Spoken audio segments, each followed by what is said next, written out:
In the face of today's global migration crisis, yesterday's laws are simply not fit for purpose.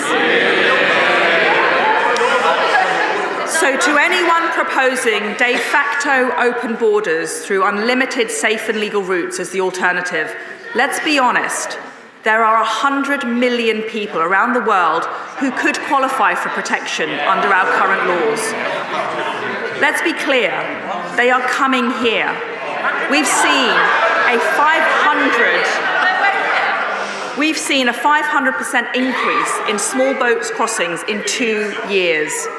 And this, Mr. Speaker, is the crucial point of this bill.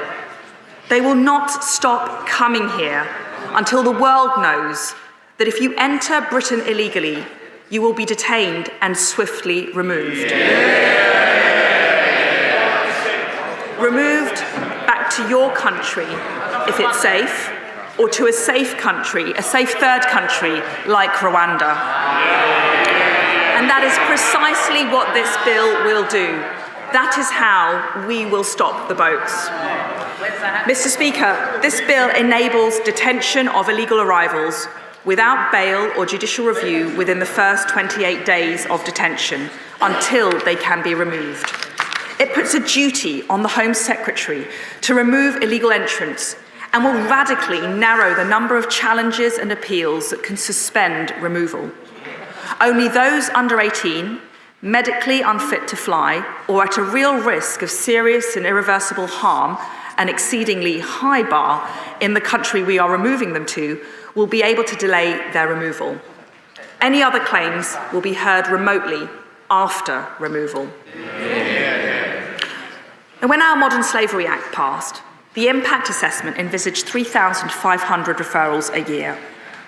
Last year, 17,000 referrals took on average 543 days to consider. Modern slavery laws are being abused to block removals. That's why we granted more than 50% of asylum requests from citizens of a safe European country and NATO ally, Albania.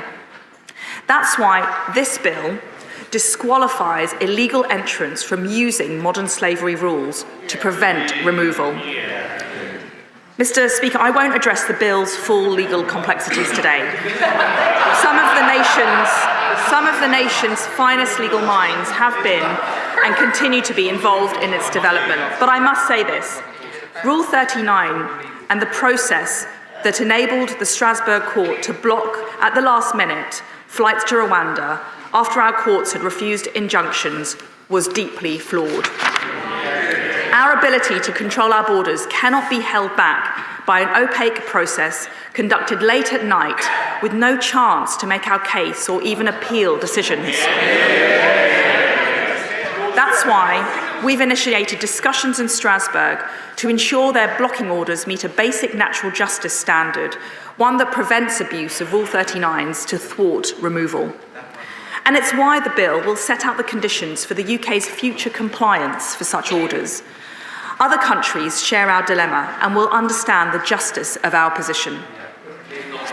Our approach is robust and novel, which is why we can't make a definitive statement of compatibility under Section 19(1)(b) of the Human Rights Act. Of course, the UK will always seek to uphold international law, and I am confident that this bill is compatible with international obligations. And when we stop the boats, Mr. Speaker, the bill will introduce an annual cap to be determined by Parliament on the number of refugees the UK will settle via safe and legal routes. This will ensure an orderly system, considering local authority capacity for housing, public services, and support. So to conclude, Mr. Speaker, the British people are famously a fair and patient people. But their sense of fair play has been tested beyond its limits, and they've seen the country taken for a ride. Their patience has run out. The law-abiding patriotic majority have said, enough is enough. This cannot and will not continue. Their government, this government, must act decisively. must act with determination, must act with compassion, must act with proportion. So make no mistake, this Conservative government, this Conservative Prime Minister will act now to stop the boats, and I commend the statement to the House.